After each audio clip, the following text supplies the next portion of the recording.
Na tunaangazia undani wa alasiri kama ilivyo kawaida. Watu wanne wenye jinsia ya kiume ambao hawajajulikana majina yao wala makazi wameuawa na watu wenye hasira kali katika mtaa wa Mhongolo wilayani Kahama mkoani Shinyanga kwa tuhuma za kujihusisha na matukio ya uhalifu. Salvatore Ntandu ndiye ambaye anatupitisha katika undani huo wa taarifa ya alasiri kwa siku ya leo.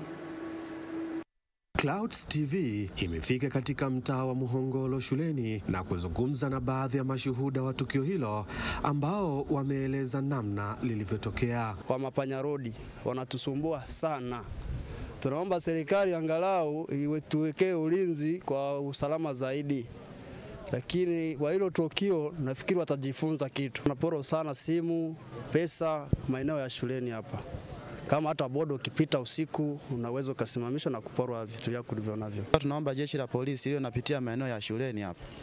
Kwa tunaomba kabisa jeshi la polisi liwe linaipitia mazingira ya hapa. Angalau kidogo gari iwe inapaki maeneo ya shule. Ndio mara nyingi vijana wanajificha kwenye miembe hiyo. Nilishaye kupigwa na vijana. Sio mara kwanza, mara pili. Nimetoka kazini, nimefika tu njiani napigwa na nyang'anywa fedha. Watu wanaondoka. Lilian John ni mwalimu wa shule ya sekondari Samia na hapa anaiomba serikali kudhibiti matukio ya uhalifu, huku kamanda wa polisi mkoa wa Shinyanga Janet Magomi akithibitisha kutokea kwa mauaji hayo. Nimefika kazini ndio nimekuta watu wamejaa. Tukaambia kuna watu wanachoma moto. Kwa hiyo sikuwa najua nini kimetokea, nimekuja kushuhudia na mimi kama wengine. Matukio tulikuwa tunasikia ila mimi sijashuhudia, lakini tunasikia kwamba yapo. Tukigundua kama kuna vijana wa namna hiyo tutoe taarifa, tunawafahamu mitaani, tutoe taarifa ili wachukuliwe hatua mapema kabla hajawakuta. Kweli nimepokea taarifa za kuuawa kwa wananchi wanne ambao wameuawa na wananchi inaosemekana wana hasira kali na wamejichukulia sheria mkononi. Tayari askari wamefika pale na kuchukua miili ambayo imepondwa mawe na kuchoma moto na kupeleka hospitalini kwa ajili ya hifadhi. Jeshi la polisi mkoa wa Shinyanga tunasikitika sana kwa kitendo hiki kilichotokea, kwa sababu kila mtu ana haki ya kuishi, lakini hakuna mtu ambaye yuko juu ya sheria, na ndio maana kuna mahakama. Kwa hiyo ni watake na kuwaomba wananchi, hii tabia ya kujichukulia sheria mkononi iache mara moja, na tutahakikisha kwamba tunafanya msako mkali nyumba kwa nyumba kuhakikisha kwamba tunawakamata hao ambao wamefanya kitendo hiki, kwa sababu hii tabia tukiacha iendelee, ina maana hapata kalika, ina maana itakuwa ni uhuru wa manyani. Sasa hii sio sawa. Kama mtu ni mkosaji, kama ambavyo wanadai ni vibaka, kibaka ni binadamu, wanatakiwa tupate taarifa, tunakamata na tunawafikisha kwenye vyombo vya sheria, yani mahakama yenyewe ndiye ambaye itatoa adhabu kule pale ambapo ushahidi utakuwepo. Hiyo ni rai yangu kwa Wanashinyanga, kwa Wanakahama, kwa Wanaushetu, kwa Wanamsalala wote. Kutoka mkoani Shinyanga, Salvatore Ntandu, na hii ni Clouds TV. Naam, tabia kujichukulia sheria mkononi haifai, haistahili, ndivyo ambavyo tumepokea ujumbe huo kama ulivyoweza kumsikia hapo kamanda wa polisi kule kutoka Shinyanga akielezea tukio hilo la kusikitisha katika undani wa alasiri la mauaji ya vijana wanne ambao hawajajulikana majina yao na wala makazi yao, ambao wameuawa na watu wenye hasira kali kwa madai ya kwamba wanatuhumiwa kwa kufanya matukio ya uhalifu. Ni taarifa hiyo kutoka Shinyanga ikiwasilishwa na mwenzetu Salvatore Ntandu, ambapo sasa tunapata fursa ya kutoka nje ya Shinyanga na kuelekea katika mikoa mingine, mtazamaji, kuangazia jicho la habari.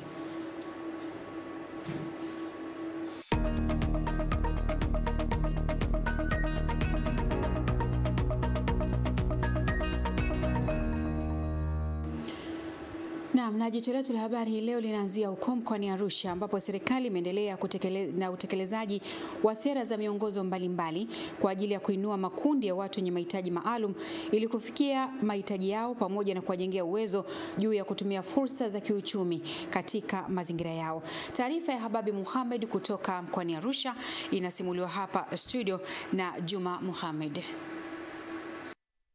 Ni katika kongamano la 9 la wataalamu wa masuala ya ununuzi na ugavi nchini Tanzania, shabaha kuu ikiwa ni kubadilishana uzoefu, kufanya tathmini kiutendaji kutokana na miongozo na sheria ya masuala ya ununuzi wa umma pamoja na matumizi ya kidijiti.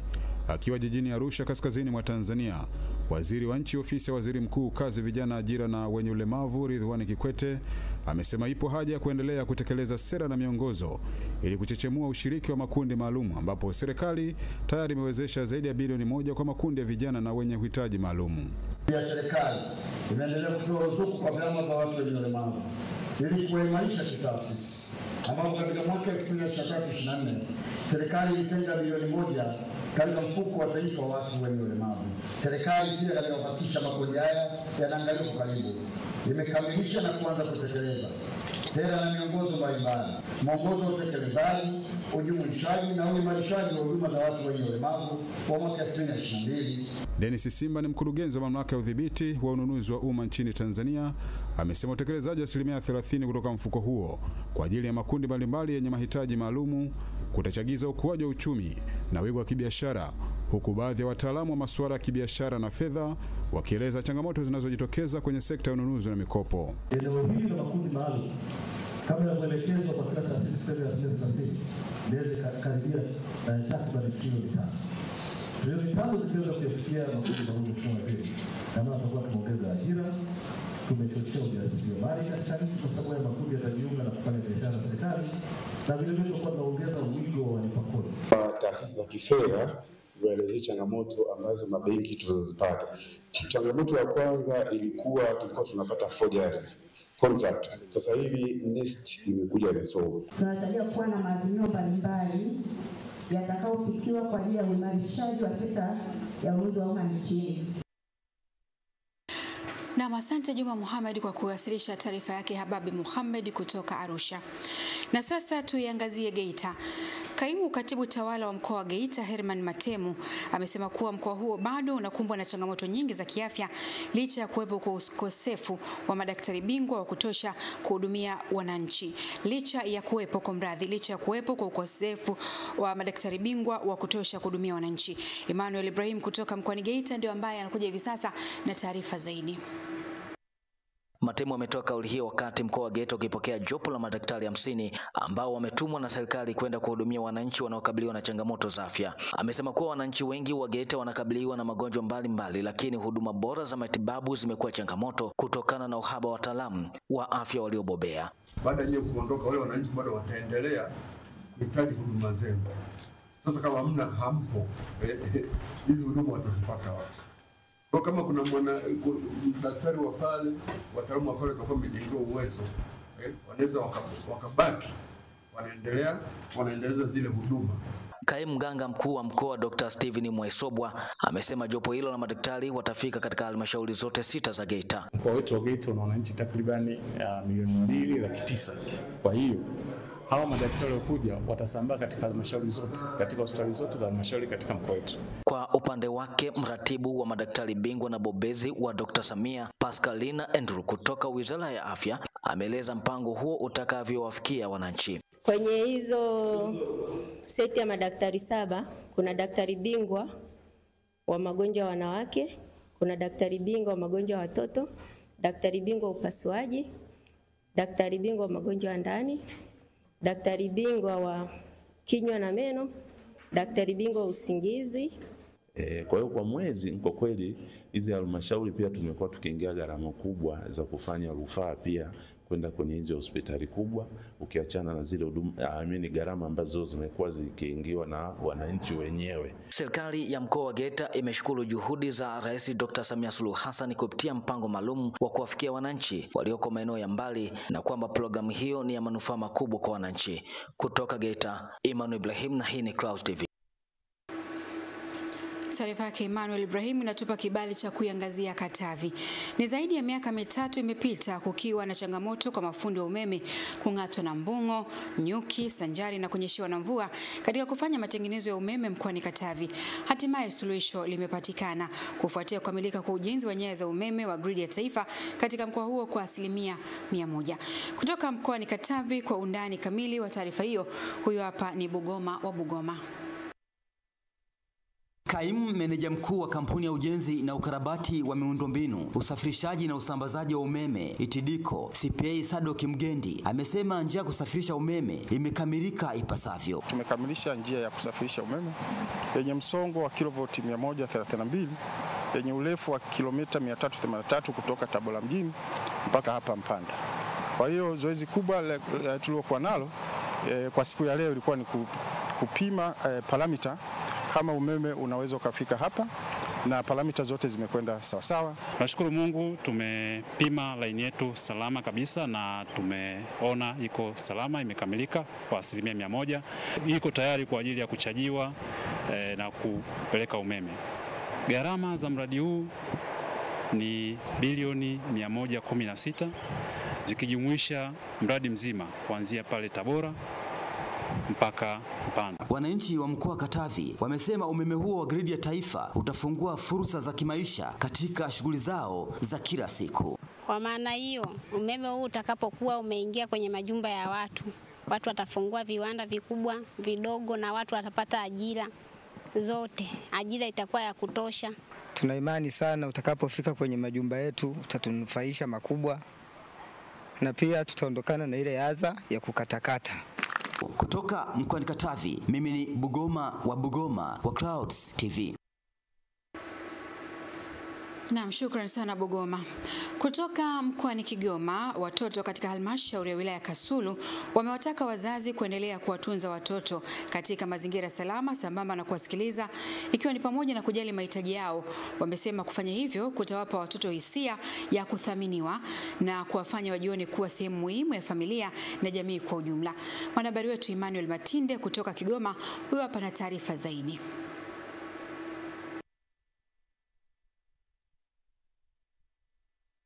Katika maadhimisho ya siku ya mtoto wa Afrika yaliyofanyika katika tarafa ya Makere wilayani Kasulu chini ya uratibu wa pamoja kati ya shirika la World Vision na serikali, watoto hao pia wameeleza kuwa malezi ya mzazi mmoja hasa wa kike maarufu kama single mother yamekuwa kikwazo kwa baadhi yao kufikia mafanikio yao ya kielimu. Unakuta mtoto anataja shida yake na mzazi kuwa naikataa. Ile inaleta kuwa huwa inamjengea fikra ya kujua kwamba yule sio mzazi wake, kama yule sio mzazi wake. Ile mwisho inapelekea kwamba kuleta athari mojawapo kuvuta, kutumia dawa ya kulevya. Baba ni kichwa cha familia, na baba ndiye anayeendesha shughuli za nyumbani, kwamba hili lifanyike na hili lisifanyike. Baadhi ya wazazi na viongozi wa dini wameeleza umuhimu wa mtoto kupata malezi bora na kuhimiza wazazi kufuatilia kwa ukaribu mienendo na mahitaji ya watoto wao. Mtoto ni mtu muhimu sana, iwapo kwa leo anaweza kaonekana kama kitu kidogo, lakini ni mtu muhimu kwa sababu kesho taifa linahitaji kuweza kumtumia. Tuwe tunaangalia watoto jinsi wanavyokuwa na jinsi watoto wasiende kuharibikiwa, na mtoto akishapata matatizo kwamba mtoto amenyanyaswa, amepewa ukatili wa kijinsia, ufuatilie na ujue namna gani ya kumsaidia huyo mtoto. Kwa upande wake, afisa maendeleo ya jamii wa halmashauri ya wilaya ya Kasulu Almakius Njungani amepongeza wadau wanaoshirikiana na serikali katika kuimarisha ustawi wa mtoto katika eneo hili. Lakini ni kazi nyingi sana ambazo zimefanywa na shirika la World Vision, na kwa niaba ya serikali, kwa niaba ya halmashauri ya Kasulu tunatoa shukrani zetu za dhati kabisa. Aidha, mratibu wa mradi wa Buhoma kutoka shirika la World Vision Esther Mshendwa ameeleza namna shirika hilo linavyoshirikiana na jamii na serikali. Tulihakikisha tunajenga miundombinu kama shule, madarasa, na juhudi hizi zimechangia sana katika kupunguza vitendo vya ukatili kwa watoto. Emmanuel Matinde, Clouds TV. Na kutoka Kigoma hatimaye tuelekee Njombe. Idadi ya watalii imetajwa kuongezeka kwa kasi kutoka watalii 50 hadi 500 kwa mwezi katika hifadhi ya taifa ya Mpanga Kipengele iliyopo wilayani Wanging'ombe mkoani Njombe, wilaya ya Mbarali mkoani Mbeya, hatua ambayo inatajwa kuchagizwa na maboresho makubwa ya miundombinu yaliyofanywa na serikali katika hifadhi hiyo. Dr. Miefu kutoka Njombe huyu hapa na taarifa zaidi.